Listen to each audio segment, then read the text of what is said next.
hesitant to actually even report armor issues on it because There's so much having wrong with it.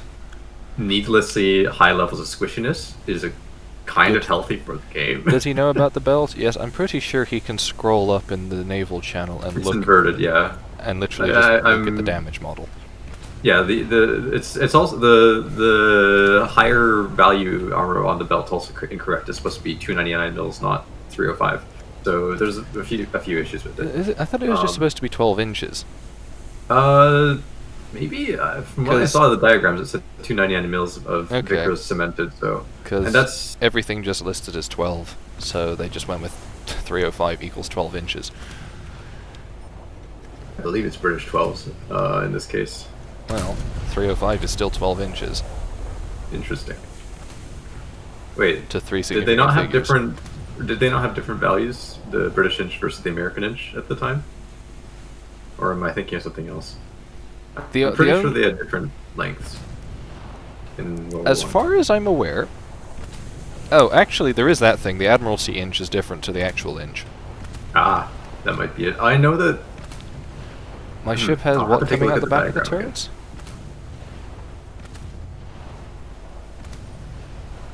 Don't tell me, are the blast bags coming out the back of the turrets on this now? Okay, so I got this picture pinged at me. I'm gonna just toss this into War Thunder Navy. This is the image that I got sent my way, and what I'm seeing is a 299 millimeter Vickers cemented belt, right? That tapers Plus 50 into millimeter 199. 2-inch Vickers nickel cemented, I'm assuming that is. Or vanadium Probably. nickel.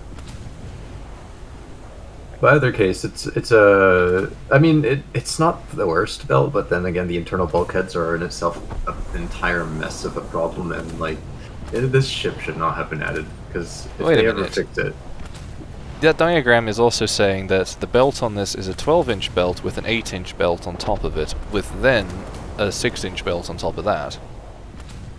that wouldn't surprise me. Tapered belts were a thing No, back in the day. I know, but what I'm saying is there should be something on that that's 4 in. Actually, 4 inches is below the is there a waterline. date for that diagram? Because Issei had her armor significantly increased in the 30s, Don't know. the same time Congo did. That would be 37. 30. This was Or like 35 or 36. Yeah, 35. I think it is. 37 was the cruiser refit, so this Yeah. would be 35. We need to tape them back together again. Oh god, what you mean they broke? Funny you mentioned that, by the way. Do you know what was notably changed between the Mogami type to the Suzuya type hull? Outside of the boilers and shit? I'm assuming they stopped welding stuff as much. Actually, the one notable thing was they used less Ducol steel, interestingly. They actually put more mild steel into the To make ship's it less brittle? structure. Probably, yeah, just to give it more flex. Considering I know that... Trek, what you write, I dumped torps off of you. I know that Yamato had less armor than would be expected for a ship of an 18-inch caliber, simply because Japan couldn't make armor thicker. Yeah, I think that's about correct. They had some. So, Japan made some assessments during the 30s, post-depression, and determined that due to security measures that Japan Steel took to preserve the company, they basically threw themselves into a metallurgical backwater for about a decade. They were kind of trying to catch up in the mid-30s, essentially. Like, I guess it's not a decade at that point, but they found themselves behind in metallurgical processes where they weren't as behind in the past, the pre-depression. And then they also had the issue of, not having any metal. That happened in 1940, but that was still not so much of an issue, even through, like, that was a problem, but it was not the sort of problem that prevented their metallurgical development throughout the period where they had access to the metal. Yeah. And even through the 40s, they were still able to develop prototype plates of high hardness, and like this is where we get the 530 and the 575 Brunel hardness, 3% penetrating face hardened plates. Yeah, but The ridiculously actually hard good armor metal. isn't necessarily the best. No, the point is that Overall, this is a pretty good armor belt, I guess is the easiest way to describe it. The US and British did tests on it post-war, and determined it was surprisingly good for a country that was relying on NBNC and VH for like the entire war. So it was a bit shocking through the NTGA to discover that stuff. Well, I mean, there's also the whole thing of they thought the Japanese were completely backwards anyway.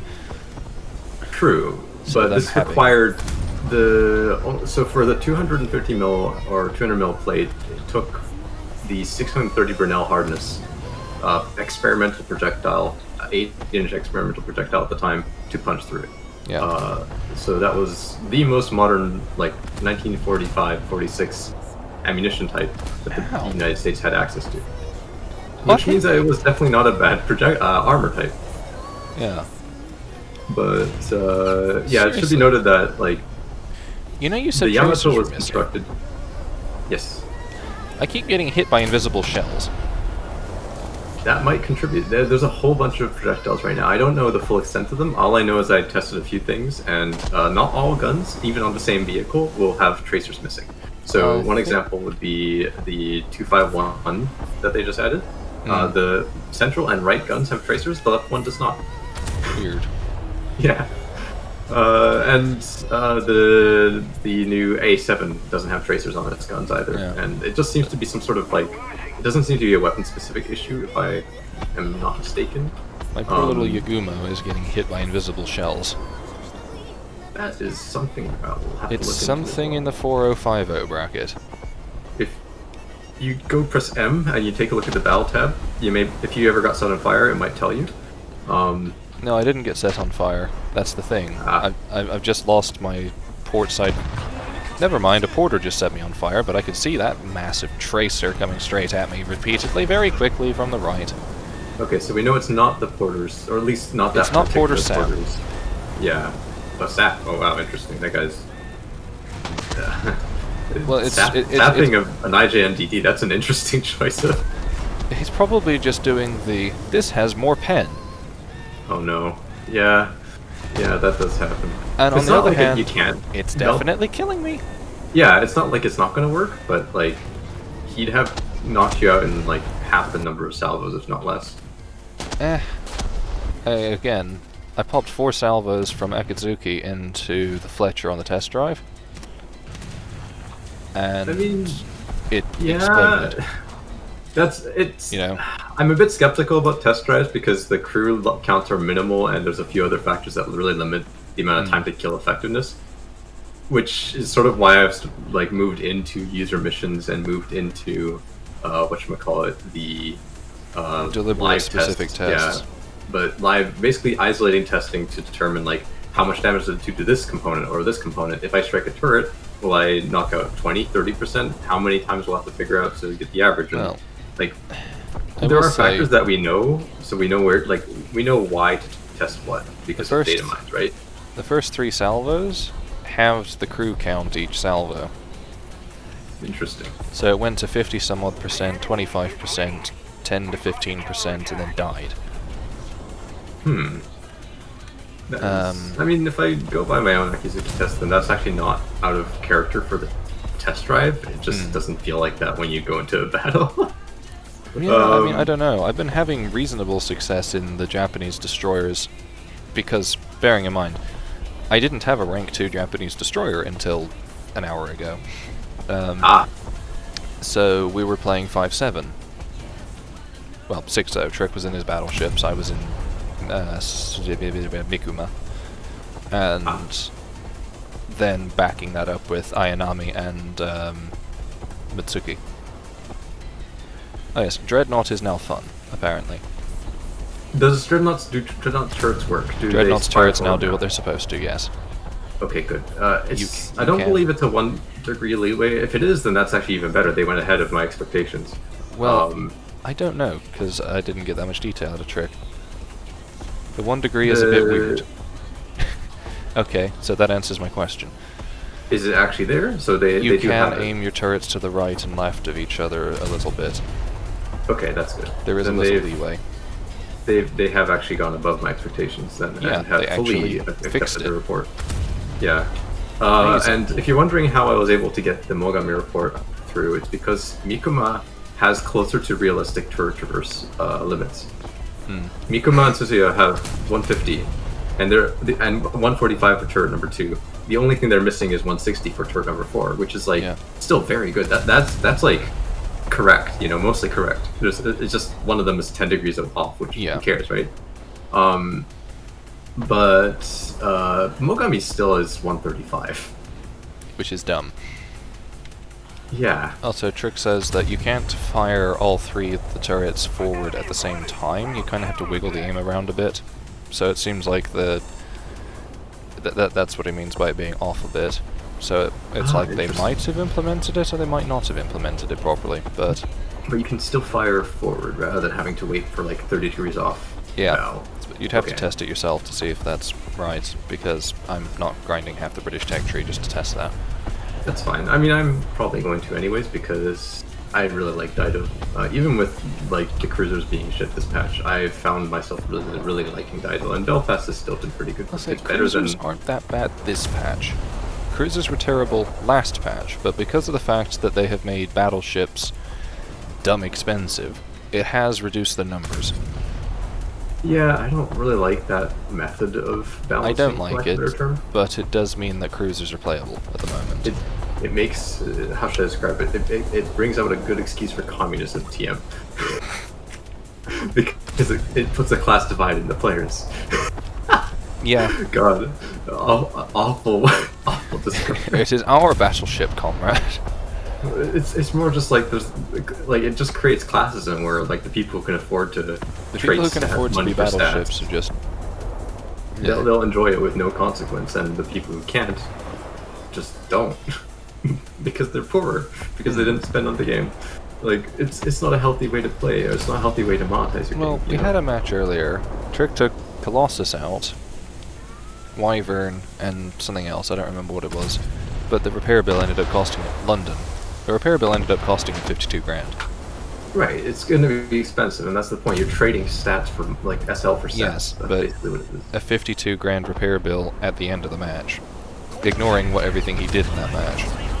Yes, it's a very parasitic trading SL for stats, and that means that the people who get gated out of this are not.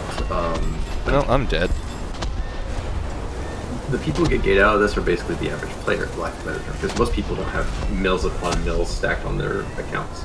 Well, veteran players tend to, but... Well, like, I mean, I'm sitting on 1 million at the moment. Right. The point is that, like, a person who's just starting and maybe purely playing Naval, which isn't exactly the most profitable game, A person who starts this game and purely plays Naval is not going to be playing it for very long. That's one thing, but let's say for some reason they persevere and power through to their favorite battleship, right? And they continue playing it, and then they go into red. Oh yes, there was one patch where playing Naval was actually fun, and that was 101. 101 was pretty solid, yeah. For cruiser combat as well, that was pretty well made. The only real losers of that was Italy, but they don't seem to be winning anything right now. Yeah. I'm kind of shocked that Japan got yet another. I guess it's the second BB, whatever. It's still it's a 14-inch BB. Like, and Japan Italy now doesn't has get jack fuck. 2 12s and a 14. Britain has 3 12s. Germany has 2 12s and 2 11s. Russia has bricks. They have 2 12s technically, yes. But they have 2 12 with SAP. America has 1 12. And lots of ACAC otherwise. Yeah.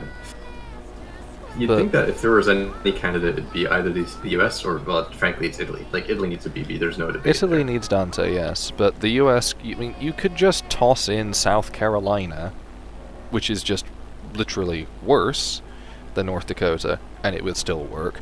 Or you could go the class after North Dakota, which I don't actually remember the name of off the top of my head, so you'll excuse me while I just flip through this book to find it.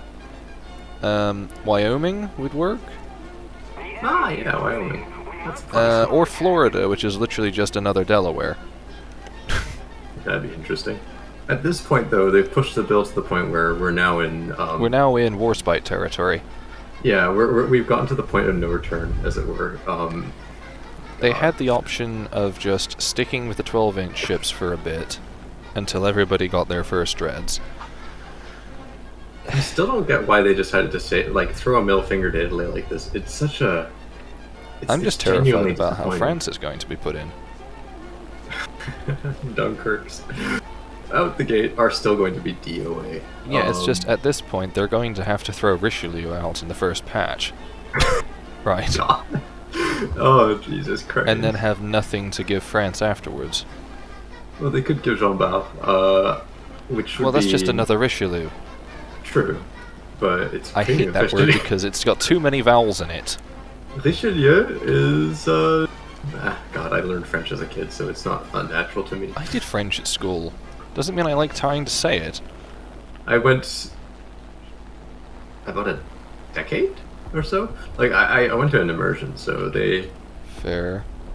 They really. Oh yeah, you're Canadian. Really you have an excuse to be speaking that mess of a language. Western Canada, we don't have a strong francophone root, and there's a reason why BC and Alberta have joked about seceding. I don't blame them.